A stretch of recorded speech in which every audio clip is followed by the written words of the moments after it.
ดมาลัดเนี่ยลองพี่น้องลอยเอาดันสินไตเพียงไตกว่าห้องนะครับเนาะ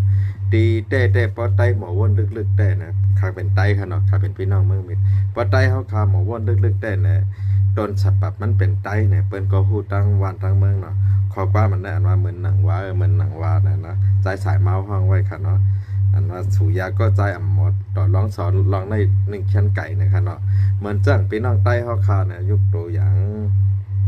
ที่เสียงนะครับเนาะก็เอาตัดสินไทยห้องคาร์อันว่าโน้นหางลีปีจ้ายฮักเนี่ยเพราะเป็นคือต่อคือเอากับห้องนะเปลี่ยนหางค่ะนะ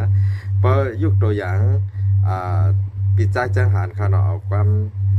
ไทยเสโลโซกับห้องอันว่าแม่จ้าเนี่ยนั่นผ่าไพ่ผ่าน้ำเลือดไหมเนี่ยนั่นก็เป็นหางว่าเป็นคือต่อคือเพราะว่าเป็นคือเร็วกันในไตปุ่งแตกนนหางลีห้องออกกะยะเนี่ยขึ้นเอามาเตียนว่า15 ปีไต้เขาเนี่ยเขาก็ห้ามขึ้นกว่าอิงอ้างเอาเตียนเศษโลโซห้องไว้นั่นไรเนาะกำได้เหมือนจ้างพี่น้องลอยเขามาเอาความไต้เขาอันว่าเหมือนหนังว่ากว่าห้องเนี่ย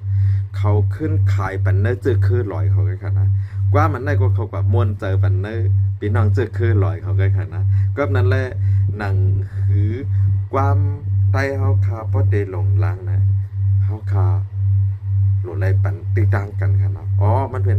ต้นต่อความไต้เขานะความไต้เขาว่าเหมือนหนังว่าสู่เอาก่อห้องเพียงสู่ห้านะสู่ตั้งแขนนะหนังหือลอยเลยใต้ในเตจำใจกันนะใต้เขาหลุดในเจอกวางๆเจ้าไหนค่ะนะความปลุกในค่ะนะทางล่างนึงก็มันมีหลายๆอันครับพี่น้องลอยเขาเอาความใต้ก่อห้องนะห้อมหู้ความเขาลูกเขาเอาก่อห้องเหรอเขามาหลอกโดนแบบในใต้เหตุก่อห้องมันคือเขาเนี่ยเขาตั้งหรือว่าจ้าเฮ็ดกว่าแล้วสิเฮ็ดกว่าแล้วเนี่ยกันไม่สั่งว่าใต้ซ้ำห้องความลอยเลยเหความเนี่ยมานั่งปลูกแตกเนาะใจหมูห้องตั้งความมานความใต้เห็นลอยเขากว่าล็อกเฮียนแทงเป็นไผ่มันน่ะนั่นได้มันไหลค่ะเนาะอันนั้นเขากว่าพี่น้องลอยเขากว่าล็อกเฮียนเป็นความเขาเนี่ยในเฮาหลบปันติตังเฮาฮู้ว่าโดนตองมาติใต้เนี่ยมานั่งความเขเนี่ยก็มีดังนำอันว่าอย่างก็ความเขอันว่าอปูมือวันหลังมีมาลูกก้นพันในต้นตองมาตีเขจังใจได้เขาก็ออกมาห้องตั้งนำตั้งหลายค่ะอันในคาใครว่าหนังคือประเดมเป็นลองแป้งจังต่อกันนั่นน่ะพี่น้องใต้เขาเนี่ยเราคัดใจกว้างเพราะใจกว้างเนี่ยอันต้องเจ็บต่างแม่บ้านน่ะเนาะอันเป็นปีใจสายเมาเขาได้เขาลู่หายตายกว่ารับลอยเงินลอยคำกว่าเปิ้นทำอันมันจังพี่น้องลอยคำมาหลอกเลียเพี้ยนเอาความมันใจเห็นเลยมาห้องกว่าเนาะ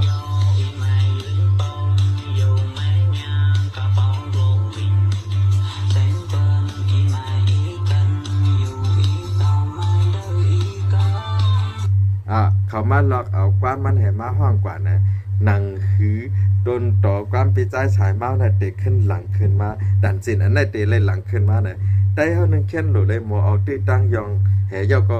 ขึ้นเฮ็ดออกมาเหมือนหนังว่านะฮะเพราะดีเหลืออ่อนต้อนเลยเก่าอันกันปั่นแห้งซะน่ะมันมีน่ะอันปุ่งแตกตาใจเนาะเอาความมวยหนุ่มพองก็ใจหักตำใจไหนนั่นมันเอาอันนั้นแหยอก็ทำขึ้นมาห้องไผ่มานน่ะในนึงเข็นหลังแทงค่ะในเฮาอันคาใครว่าได้เฮาหลในหมอยุกยองขึ้นความเฮาคือเฮาเจ้าคืออ่อนเขากำเอาตีตังเฮ็ดจังไหนเนี่ยเฮาหลบปันตีตังเขาช่างว่าพี่น้องลอยเนี่ยมาหลอกเอาความเหมือนหนังว่าได้มาเปลี่ยนเป็นความใต้เนี่ยจังไหนเฮาจังไหนเจ้าของมันหลเลยย้อนเปิว่ามันยาลายหากินใต้เฮายกตัวอย่างอันใจเจียงหันแต้มปันความปีใจลงติดนั่นน่ะอันนั้นมันเฮ็ดให้กว่ายาเนื้อความปีใจสายเมานั่นอันว่าอย่างก็เอาตั้งฮักน้องเฮ็ดกุ่นขายนะเงาตุ้นตนเป็นความปีใจสายเมานะมาห้องความไตจังได๋ในมันได้เฮ็ดให้ก้นใครส่งถ่อมความอันล้นที่เก่าๆนั่นหายเนี่ยในเฮาหลบป้องใจจังได๋ค่ะเนาะกอบนั้นแลอิงเนื้อโซเชียลมีเดียหลังกว่าให้แลนะคะก็ออกมาลัดคาแต่ก็ไรมีส่วนไรส่วนเปลี่ยนสั่งจ้อมพี่น้องลอยเนาะก้อยกาคาใครมาลัดได้ก็ให้พี่น้องใต้เฮาเนี่ยป้องใจปันนือ พี่น้องเจ้าคือค่ะเนาะเพราะว่าเปิ้นขึ้นตุ้มตอบมาเนี่ยแต่ว่าเขาเป็นเครือลอยเขาเอาดันจินสูมาห้องเขายุกยังดันจินสูก้อยการได้ไต้สูรู้ผู้ห้องความแข็งแข็งสูรู้จ่องยามก็เอาความเปิ้นมาห้องนะมันนำน่ะอันไต้เขาก็เอาเปิ้นมาห้องเนาะเหมือนจ้องผู้กัดแขนไต้เขาหลายๆก็เอาดันจินเปิ้นมาห้องเหมือนนั่งปิใจจังหันก็เสกโลโซเนาะเหมือนจังใจสายมาก็เอาความเขเข้ามาห้องเนาะมานั่งใจที่เสียงก็เอาความไทยกว่าห้องอันว่านนหางลีนั่นอันว่าไทยดำลำพังนะ15 ปีปีใดเฮาสิแดนดินเนี่ยนั่นนะนั่นก็ใจที่เสียงกัดแขนว่านหางเนาะดังกว่าเอาดันสินเป็นแหมาห้องนั้นคือเฮาเนี่ยคือดอกคือเนี่ยห้องความกันไรมัน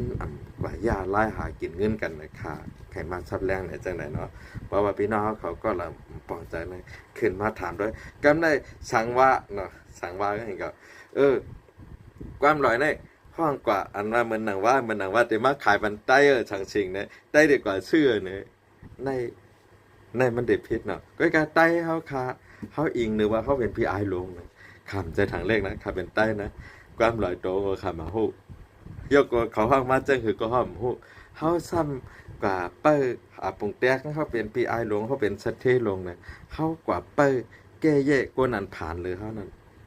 หนึ่งเป็นเช่นเด็ดด้วยหันว่าไต้เขาเนี่ยตั้งผู้เนี่ยมีสั่งนะไปกว่าเช่นผ่านเลยเขาเนี่ยเขาเป็นพี่ไอลงเนี่ยเขากับเช่นน้องใจเขาน้องยิงเขาเนี่ยเป็นเดี๋ยวว่าเขาผู้สั่งนะก็นั่นแหละคลิปวิดีโอคนไหนก็คาเดลงปันตั้ง Facebook ตั้ง YouTube ซื้อพี่น้องก็หมดตัดต่อก็ไปเอาตัดต่อด้วยค่ะเนาะเพราะว่าคือเอาความกันมาห้องน่ะมันอำพิษไตเฮาก็พิจัยที่เสียงก็ยามเอาความโน้นห่างลีอันว่าไทยดำลำพังเนาะมันจังใจจังหันน่ะก็ยามเอาความอันว่าเสกโลโซนั่นน่ะแม่จ๋าเนี่ยเนาะอันว่าอย่างก็ผ่าไฟผ่าน้ำเลือดไหมเนี่ยพิจัยสายเมาก็ยามเอาความเฉมาห้องเนาะความเฉได้ขามหุบคอร้องเนาะอันว่าอปูมือวันหลังมีเมาลูกก้นผ่านหันแม่นสาวลูกหญิงก้นมีเลยใจจับนะนั่นก็เป็นดันจินเชค่ะเชเขาจงเส้นได้ไตเขาค่ะตีในนั่นคาไกรัดได้ก็ป้อเอาดันจินกันมาห้องคือดอกคือรวยอำเจอภาษากันนะมันนำพิษเนี่ยเนาะเพราะทามามันเตพิษเนี่ยไตเลยสั่งกัมพูชาเลยสั่งเนี่ยเพราะช่องเจ็ดสีออกมาเนี่ยไตเขาเปิ้ลเป๋ภาษาให้เป็นเพไขปันหล่อนด้วยตั้งเมืองหานั่นอันนั้นเช่นดีพิษเราใครยกว่านั้นอันคลิปวิดีโอของนั่นก็มีกับ8 มันนิดป่ายันลัดไว้ข้างหน้าครับพี่น้องเขาก็แหลมฝังใจในเข้ามาให้ถามตอบกันด้วยอะไรครับเนาะยินจมค่ะ